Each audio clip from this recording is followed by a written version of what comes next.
എന്തായാലും എന്തുകൊണ്ട് തൃപ്പൂണിത്തുറ തെരഞ്ഞെടുപ്പ് കേസ് ഇത്ര സുപ്രധാനമായ ഒന്നായി മാറുന്നു എന്നത് ശ്രദ്ധേയമാണ്. 2021 തെരഞ്ഞെടുപ്പിൽ തൃപ്പൂണിത്തുറയിൽ 992 വോട്ടിന്റെ ഭൂരിപക്ഷത്തിനാണ് കോൺഗ്രസിന്റെ മുതിർന്ന നേതാവ് മുൻ മന്ത്രിയുമായ കെ ബാബു ജയിച്ചത്. അവിടെ കെ ബാബുവിന് 65,875 വോട്ട് ലഭിച്ചപ്പോൾ ഏത് സ്ഥാനാർത്ഥിയായിരുന്ന CPM-ലെ എം സ്വരാജിന് 64,883 വോട്ടാണ് ലഭിച്ചത്. അങ്ങനെ 992 വോട്ടിന്റെ ഭൂരിപക്ഷത്തിനാണ് കെ ബാബു അവിടെ വിജയിച്ചത്. പക്ഷേ ഇപ്പോൾ എം സ്വരാജ് പറഞ്ഞ പ്രധാനപ്പെട്ട ഒരു കാര്യം, ഈ തെരഞ്ഞെടുപ്പ് വിജയമുണ്ടായ ശേഷമായിരുന്നില്ല ഈ പരാതി, അതിനു മുമ്പേ തന്നെ ഈ പരാതി ഉണ്ടായിരുന്നു. ഇങ്ങനെ അയ്യപ്പന്റെ പേരിൽ സ്ലിപ്പ് ഉപയോഗിച്ചും ചുവരെഴുത്തുകൾ വഴിയും വോട്ട് തേടി സ്ഥാനാർത്ഥി നേരിട്ട് തന്നെ പലയിടങ്ങളിലും പോയി ഈ സ്ലിപ്പുകൾ നൽകി വോട്ട് അഭ്യർത്ഥിച്ചു എന്ന ഒരു ഗുരുതരമായ പരാതി, അതാണ് വലിയ ആരോപണമായി എം സ്വരാജ് ക്യാമ്പ് ഉന്നയിച്ചത്.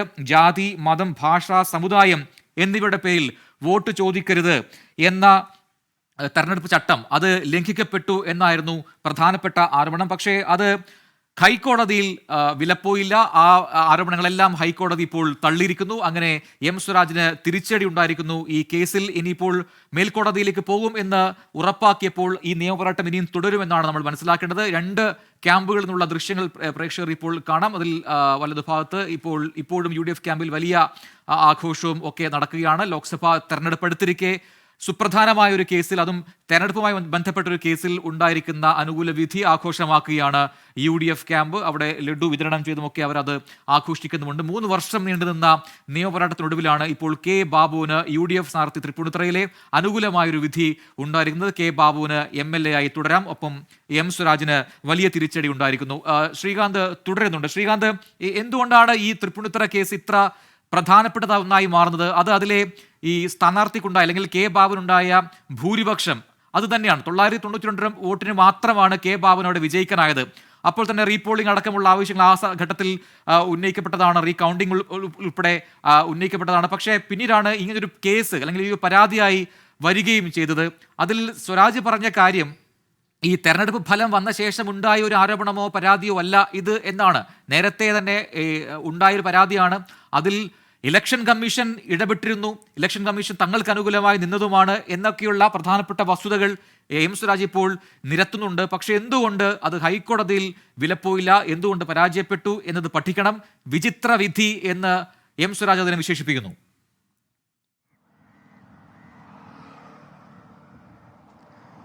പ്രജിനിപ്പോൾ ഈ ഉത്തരവിന്റെ ചില വിശദാംശങ്ങൾ പുറത്തേക്ക് വന്നിട്ടുണ്ട്. അത് ഇപ്രകാരമാണ്. അതായത് ഈ തൃപ്പൂണിത്തുറ തെരഞ്ഞെടുപ്പ് കേസുമായി ബന്ധപ്പെട്ട് എം സ്വരാജ് ഉന്നയിച്ച ആക്ഷേപങ്ങൾ തെളിയിക്കാൻ അദ്ദേഹത്തിന് സാധിച്ചില്ല എന്ന് കോടതി ഈ ഉത്തരവിലൂടെ നിരീക്ഷിച്ചിരിക്കുന്നു. വോട്ടർമാർക്ക് സ്ലിപ്പ് നൽകി എന്നതിന് തെളിവില്ല എന്നാണ് ഇപ്പോൾ ജസ്റ്റിസ് PG അജിത് കുമാറിന്റെ ബെഞ്ച് നിരീക്ഷണം നടത്തിയിരിക്കുന്നത്. ഈ ഉത്തരവിൽ സാക്ഷിമൊഴികൾ മാത്രമായി പരിഗണിക്കാൻ കഴിയില്ല എന്നാണ് കോടതിയിൽ നിന്നും വന്നിട്ടുള്ള മറ്റൊരു നിരീക്ഷണം.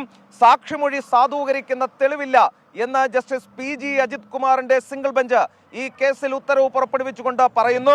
മറ്റൊന്ന്, എം സ്വരാജ് ഹാജരാക്കിയ സാക്ഷികൾക്ക് വിശ്വാസ്യതയില്ല എന്നുകൂടി കോടതി ജസ്റ്റിസ് PG അജിത് കുമാറിന്റെ സിംഗിൾ ബെഞ്ച് ചൂണ്ടിക്കാട്ടുന്നു.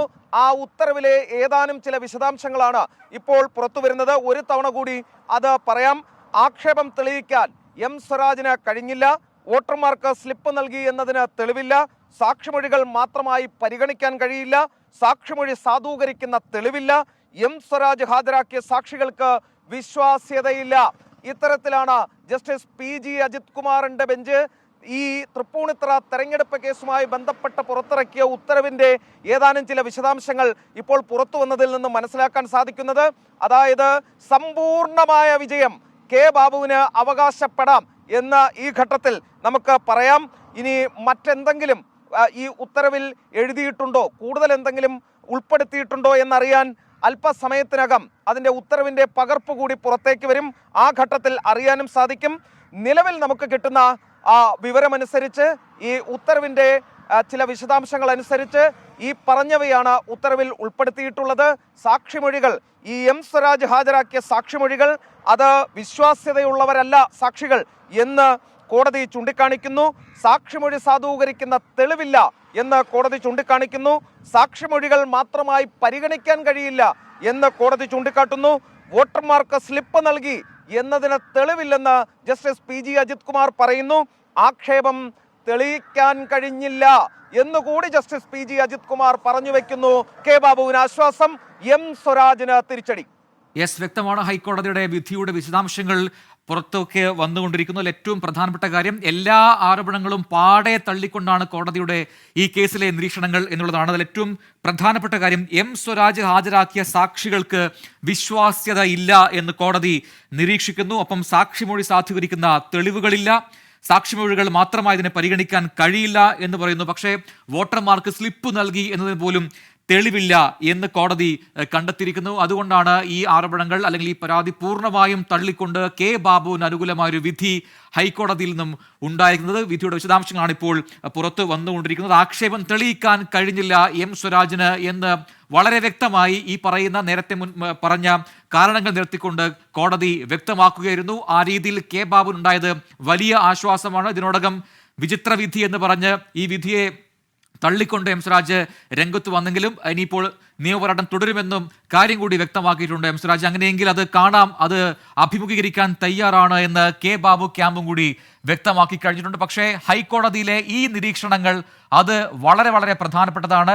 നേരത്തെ പറഞ്ഞ ആരോപണങ്ങൾ ഒന്നും തെളിയിക്കാൻ തക്കതായ കാര്യങ്ങൾ ഹാജരാക്കാൻ എം സ്വരാജിന് കഴിഞ്ഞില്ല, അല്ലെങ്കിൽ സാക്ഷിമൊഴികൾ പോലും അത് ആ രീതിയിൽ പരിഗണിക്കാൻ കഴിയില്ല എന്ന് കോടതി പറയുമ്പോൾ അത് വളരെ പ്രധാനപ്പെട്ടതാണ്. ഒപ്പം ഈ സ്ലിപ്പുകൾ ഈ രീതിയിൽ അയ്യപ്പന്റെ പേരും ഒപ്പം മതചിഹ്നവും ഉപയോഗപ്പെടുത്തി സ്ലിപ്പുകൾ നൽകി, അത് സ്ഥാനാർത്ഥി തന്നെ നേരിട്ട് നൽകി പലയിടങ്ങളിലും എന്നതടക്കമുള്ള ആരോപണങ്ങൾ തെളിയിക്കാൻ കഴിഞ്ഞിട്ടില്ല. അത് വെറും ആരോപണങ്ങൾ മാത്രമായി നിൽക്കുന്നു എന്ന് കോടതി കണ്ടെത്തുന്നു. അതിന് തെളിവില്ല എന്ന് കോടതി പറയുന്നു. അതുകൊണ്ടാണ് ഇപ്പോൾ കെ ബാബുവിന് അനുകൂലമായ ഒരു വിധി ഹൈക്കോടതിയിൽ നിന്നും ഉണ്ടായിരിക്കുന്നത്.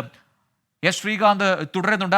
ശ്രീകാന്ത്, ഈ നിരീക്ഷണങ്ങൾ അത് വളരെ പ്രധാനപ്പെട്ടതാണ്. ഒരു വളരെ സുപ്രധാനമായ ഒരു കേസ്, തെരഞ്ഞെടുപ്പ് വിജയം റദ്ദാക്കണമെന്നാവശ്യപ്പെടുന്ന ഒരു കേസ്, 992 വോട്ടിന് മാത്രം വിജയിച്ച ഒരാൾക്കെതിരെ ഉണ്ടായ പരാതി, അതിൽ ഹൈക്കോടതി നടത്തിയ ഈ നിരീക്ഷണങ്ങൾ അത് വളരെ പ്രധാനപ്പെട്ടതാണ്. അപ്പോൾ നേരത്തെ എം സ്വരാജ് പറഞ്ഞു, നേരത്തെ ഇലക്ഷൻ കമ്മീഷനെ ഉൾപ്പെടെ അത് ബോധ്യപ്പെടുത്തിയതാണെന്ന് പറയുമ്പോൾ കോടതിയിൽ അതൊന്നും നിന്നില്ല, ആ തെളിവുകളൊന്നും പോരാ എന്ന് കോടതി പറയുകയായിരുന്നു, അല്ലെങ്കിൽ അതിന് വിശ്വാസ്യതയില്ല എന്ന് കോടതി നിരീക്ഷിക്കുകയായിരുന്നു.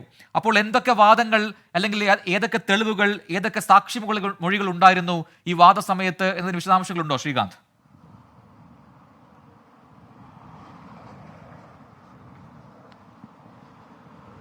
ഈ ഉത്തരവിന്റെ പകർപ്പ് വരുമ്പോൾ മാത്രമേ കോടതിയിൽ നടന്ന വാദം അത് ഏത് തരത്തിലായിരുന്നു അതിൻ്റെ ഒരു സംക്ഷിപ്ത രൂപം നമുക്ക് കിട്ടുകയുള്ളൂ. കാരണം ഇത് വളരെ എടുത്ത് പല ഘട്ടങ്ങളിലായി നടന്ന വാദമാണ്.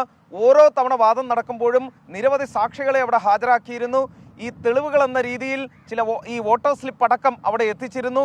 ചുവരെഴുത്തിൻ്റെ ചിത്രങ്ങൾ അവിടെ ഹാജരാക്കിയിരുന്നു. ഈ കെ ബാബുവുമായി ബന്ധപ്പെട്ട തെരഞ്ഞെടുപ്പ് പ്രചാരണം നിയന്ത്രിച്ചിരുന്നവർ തുടങ്ങിയ ഫേസ്ബുക്ക് പേജുണ്ട്, അതിൻ്റെ ചിത്രങ്ങൾ, ലിങ്കുകൾ അവിടെ ഹാജരാക്കിയിരുന്നു. ഒപ്പം വാട്സപ്പ് ഗ്രൂപ്പുകൾ ഉണ്ടായിരുന്നു, അതിൽ നിന്നും പ്രചരിച്ച ചിത്രങ്ങൾ അത് കോടതിയിൽ ഹാജരാക്കിയിരുന്നു. അങ്ങനെ എല്ലാ തരത്തിലുള്ള തെളിവുകളും കോടതിയിലേക്ക് എത്തിച്ച് എം സ്വരാജ് വലിയൊരു പോരാട്ടം തന്നെയാണ് ഹൈക്കോടതിയിൽ നടത്തുകയുണ്ടായത്. പക്ഷേ തുടക്കം മുതൽ കെ ബാബു ചൂണ്ടിക്കാണിച്ചിരുന്നത് ഇത് കൃത്രിമമായി നിർമ്മിച്ചതാണ്, താനോ തൻ്റെ കൂടെയുള്ളവരോ തങ്ങളുടെ അറിവോ സമ്മതമോ യാതൊന്നും ഇല്ലാതെയാണ് ഇത്തരത്തിൽ പല കാര്യങ്ങളും പ്രചരിപ്പിക്കപ്പെട്ടത്, തങ്ങൾക്ക് ഇതേപ്പറ്റി കൃത്യമായ അറിവ് പോലുമില്ല എന്നുള്ളതാണ് കെ ബാബു വാദിക്കാൻ ആദ്യഘട്ടം മുതൽ ശ്രമിക്കുകയും ചെയ്തത്. ഒരുപക്ഷെ കോടതിക്ക് അതായിരിക്കണം മുഖവിലക്കെടുക്കാൻ തോന്നിയത്. എം സ്വരാജിന്റെ വാദങ്ങൾ തള്ളപ്പെടാനുള്ള കാരണങ്ങൾ കോടതി തന്നെ കൃത്യമായി ഇവിടെ പറയുകയും ചെയ്യുന്നുണ്ട്. അതായത് അതിൽ പറയുന്നത് ആ ആക്ഷേപം തെളിയിക്കാൻ കഴിഞ്ഞില്ല, വോട്ടർമാർക്ക് സ്ലിപ്പ് നൽകി എന്നതിന് തെളിവില്ല, സാക്ഷിമൊഴികൾ മാത്രമായി പരിഗണിക്കാൻ കഴിയില്ല, സാക്ഷിമൊഴി സാധൂകരിക്കുന്ന തെളിവില്ല, എം സ്വരാജ് ഹാജരാക്കിയ സാക്ഷികൾക്ക് വിശ്വാസ്യതയില്ല. അങ്ങനെ ഒരു കൂട്ടം നിരീക്ഷണങ്ങളോടെയാണ് എം സ്വരാജിന്റെ ഹർജി തള്ളുന്നത്.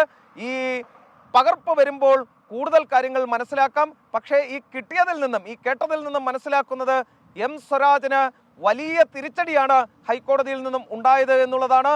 അദ്ദേഹം അപ്പീലിന് പോകുമ്പോഴും ഈ ഹൈക്കോടതി സിംഗിൾ ബെഞ്ചിന്റെ ഉത്തരവിന്റെ അടിസ്ഥാനത്തിൽ വേണം അദ്ദേഹത്തിന് അപ്പീലിനായി മേൽക്കോടതിയെ സമീപിക്കാൻ.